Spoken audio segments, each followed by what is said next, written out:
کہ بیٹے کے جو استاذ تھے انہوں نے قاضی شریح کو لیٹر لکھا، سب کے لیے تو آپ انصاف قائم کرتے ہیں اور فیصلہ سناتے ہیں، اپنے بیٹے کے لیے آپ کیا فیصلہ سنائیں گے؟ آپ کے بیٹے نے ایسے ٹائٹ ٹائم میں، ایسے تنگ شیڈیول کے اندر، ایسے تنگ وقت کے اندر بال کٹوائے کہ اس کی عصر کی نماز جماعت کے ساتھ گزر گئی اور اس نے جماعت ختم ہونے کے بعد نماز پڑھی لیکن جماعت کے بعد نماز نہیں چھوڑی، نماز پڑھی لیکن جماعت کے بعد۔ بتائیے آپ کے بیٹے نے ایسے وقت میں بال کیوں کٹوائے؟ اس کو یا تو نماز سے پہلے کٹوانا تھا یا نماز کے بعد۔ اذان جب اس نے سن لی تو اس کو آ جانا چاہیے تھا لیکن وہ نہیں آیا۔ آپ اپنے بیٹے کے لیے فیصلہ سنائیے۔ قاضی شریح نے استادوں کے لیٹر کے پیچھے اپنا جواب لکھا اور ایک موٹا ڈنڈا بھیج دیا اور جواب یہ لکھا کہ میرے بیٹے نے اتنے ٹائٹ ٹائم میں، اتنے ٹائٹ شیڈیول کے اندر بال کٹوائے کہ اس کی عصر کی نماز جماعت کے ساتھ گزر گئی، اس لیے میں یہ موٹا ڈنڈا بھیج رہا ہوں۔ اس لکڑی سے، اس ڈنڈے سے میرے بیٹے کو اتنا مارنا جب تک یہ ڈنڈا خود 3 ٹکڑے نہ ہو جائے، میرے بیٹے کی پٹائی نہ روکی جائے۔ اور جب یہ ڈنڈا 3 ٹکڑوں میں بٹ جائے، یعنی اس کو مارتے مارتے اس کے 3 ٹکڑے ہو جائیں، پھر اس کے بعد میرے بیٹے کو قید خانے میں بند کر دینا، 3 دن کے لیے قید خانے میں بند کر دینا، اس کا کھانا پانی بند کر دینا۔ اگر وہ توبہ کر لے، اگر وہ یہ کہے کہ آج کے بعد میں جماعت کی پابندی بالکل نہیں چھوڑوں گا، جماعت کی نماز پابندی کے ساتھ پڑھوں گا، تو اس کو آزاد کر دینا، اس کو چھوڑ دینا۔ اور اگر وہ 3 دن کے اندر بھی اس بات کی توبہ نہ کرے اور اقرار نہ کرے تو بھوکا پیاسا مر جانے دینا۔ یہ قاضی شریح کا فیصلہ آیا ہے اپنے بیٹے کے تعلق سے۔ میرے بھائیوں، مسجد تو آج ہم بنا رہے ہیں، چندے بھی کر رہے ہیں، لیکن وہی کہنا پڑتا ہے مسجد تو بنا لی شب بھر میں ایمان کی حرارت والوں نے، من اپنا پرانا پاپی رہا برسوں میں نمازی ہو نہ سکے۔ قاضی شریح کا بیٹا مدرسے میں پڑھتا ہے، ایک وقت کی نماز چھوٹ گئی، وہ بھی بال کٹوانے میں، اپنے سر کے بال بنوانے میں وہ ایک عذر تھا، لیکن بال بنوانے میں نماز عصر کا وقت نکل گیا۔ آنے کے بعد نماز پڑھ لی، سورج غروب ہونے سے پہلے نماز پڑھ لی، عصر کا وقت موجود تھا، نماز پڑھ لی، لیکن جماعت نکل گئی۔ اس کی سزا قاضی شریح نے یہ دی کہ ایک ڈنڈے کو بھیجا اور کہا 3 ٹکڑوں میں بٹ جانا چاہیے، اور اس کے بعد 3 دن ہمارے بیٹے کو بند کر دو۔ ہم کہاں ہیں؟ ہماری اقامت صلاۃ کہاں ہے؟ ہماری نماز کا قیام کہاں ہے؟ ہماری نمازیں ہماری شکایتیں کر رہی ہیں۔ میرے بھائیوں، آج ہم اپنی نمازوں کو کیا جواب دیں گے؟ آج ہم سے ہماری نمازیں پوچھ رہی ہیں کہ تمہاری نماز کیسی ہے؟ آج ہم اپنی نمازوں کے سامنے شرمندہ ہیں، اپنے گھروں کے سامنے، رہنے والی مسجدوں کے سامنے ہم شرمندہ ہیں۔ میرے بھائیوں، یہ مسجد بھی دن بھر میں کئی مرتبہ بد دعا دیتی ہے کہ اللہ ان لوگوں نے مجھے بنا کر جیسے برباد کیا، بے آباد کیا، اے اللہ جیسے ان لوگوں نے مجھے بے آباد کر دیا، بے رونق کر دیا، اللہ تو ان کی زندگی میں سے رونق ہٹا لے، اے اللہ تو ان کو بھی بے آباد کر دے، بے رونق کر دے، اے اللہ جیسے انہوں نے مجھے ویران کر دیا، اللہ ان کی زندگیوں کو بھی ویران کر دے۔ آج ہمارے سامنے جو بربادیاں ہیں کہ یہ مسجدوں کی بد دعاؤں کا نتیجہ تو نہیں ہے، لیکن سوچنے کے لیے احساس ہونا چاہیے۔ ہمارے پاس وہ ہے کہاں؟ ہمارے پاس احساس، ہم اتنا کہاں سوچتے ہیں؟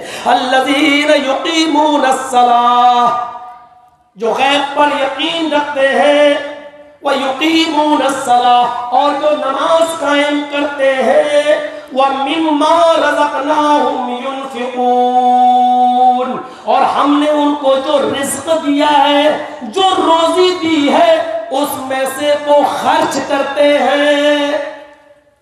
روزی تو ہم نہیں دی ہے نا، اور پھر ہم اپنے ہی راہ میں مانگتے ہیں تو دینے سے انکار کرتا بندہ کتنا۔ اچھا سوچو تو صحیح، بیٹا رو رہا ہے، 5 سال کا 6 سال کا بچہ، ابو سویٹ سویٹ مٹھائی مٹھائی چاہیے، اور ہم نے خرید کر اس کو 10 روپے کی مٹھائی دلائی، لو بیٹے لو، اس کو دے دیا، دینے والے ہم۔ اب اس بیٹے سے ہم ہی کہہ رہے ہیں بیٹا تھوڑے سے اپنے ابو کو دے دو، پاپا کو دے دو، اب وہ کیا کہہ رہا ہے؟ وہی کیا دی ہم نے، دلائی ہم نے، پیسہ ہم نے محنت سے کمایا اور اپنی کمائی سے اپنے بیٹے کو دیا مٹھائی خرید کر، اور بیٹے سے مانگ رہے بیٹا دے دو۔ کتنا ہنستا ہے وہ اللہ، دیکھو دیا ہم نے، ہاتھ ہم نے دیے، پیر ہم نے دیے، دماغ ہم نے دیا، صلاحیت ہم نے دی، دل ہم نے دیا، کاروبار کرنے کی عقل ہم نے دی، روزی کمانے کی عقل ہم نے دی، اس کے کھیت میں پانی ہم نے دیا، اناج ہم نے پیدا کیا، اور آج ہم ہی اپنے راہ میں مانگ رہے تو بندہ کہہ رہا میں نے اپنے ہنر سے کمایا۔ کتنا ہنستا ہوگا وہ کیا بھوکا ہے؟ نہ ہماری نمازوں کا بھوکا ہے، نہ ہماری عبادت کا بھوکا ہے۔ یہ خانہ کعبہ آپ دیکھتے ہیں نا، خانہ کعبہ جہاں حج ہوتا ہے، ٹھیک اس کے سیدھے چھٹے آسمان کو پار کرنے کے بعد سدرۃ المنتہا آتا ہے۔ سدرۃ المنتہا جہاں اللہ کے نبی صلی اللہ علیہ وسلم کو جبرائیل علیہ السلام وہیں تک لے گئے تھے۔ جب آپ گئے اللہ سے ملنے کے لیے، ملاقات کے لیے، تو سدرۃ المنتہا تک لے گئے، اس کے بعد جبرائیل الگ ہٹ گئے اور فرمایا اے اللہ کے نبی یہاں تک ہی میری رسائی ہے، اس کے بعد آپ اکیلے اگر ایک قدم بھی ہم آگے چلے جائیں گے تو اللہ کے نور سے، اس کی تجلی سے ہم جل کر راہ ہو جائیں گے، آپ جائیں۔ اللہ تعالیٰ کا یہی حکم تھا، بس وہیں تک رہے۔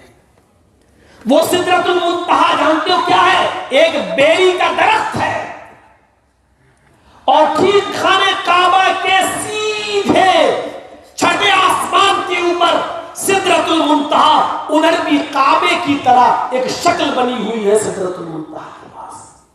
اور جیسے دنیا میں ہم اور آپ خانہ کعبہ کا طواف کرتے ہیں، ایسے ہی سدرۃ المنتہا کے پاس طواف ہوتا ہے، فرشتے اس کا طواف کرتے ہیں، اور 50,000 فرشتے ایک وقت میں طواف کرتے ہیں، ایک وقت میں۔ اور 50,000 فرشتے طواف کرنے کے بعد، 7 چکر لگانے کے بعد، پھر دوسرا طواف کرنے کے لیے لائن میں کھڑے ہو جاتے ہیں، لائن میں کہ اب جب میرا نمبر آئے گا تب ہم طواف کریں گے۔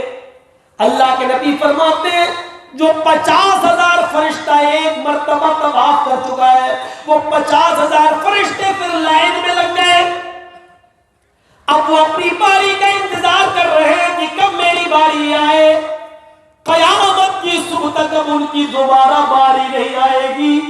اتنے فرشتے ہیں اللہ کی اس گھر کے طواف کرنے کے لیے کہ جو لائن میں لگے ہوئے ان کی دوبارہ باری نہیں آئے گی۔ میرے بھائیوں، عبادت کے لیے فرشتوں کی کمی نہیں تھی اللہ کے پاس، لیکن پھر بھی جانتے وہ ہماری عبادتوں کو کیوں پسند کرتا ہے؟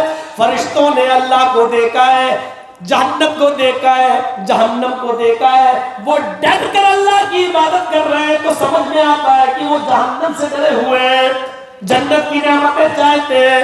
اے میرے بندو، تمہاری عبادتیں مجھے فرشتوں کی عبادتوں سے زیادہ پسند اس لیے کہ تم نے مجھے دیکھا نہیں ہے، پھر بھی تم میری راہ میں نکلے ہو۔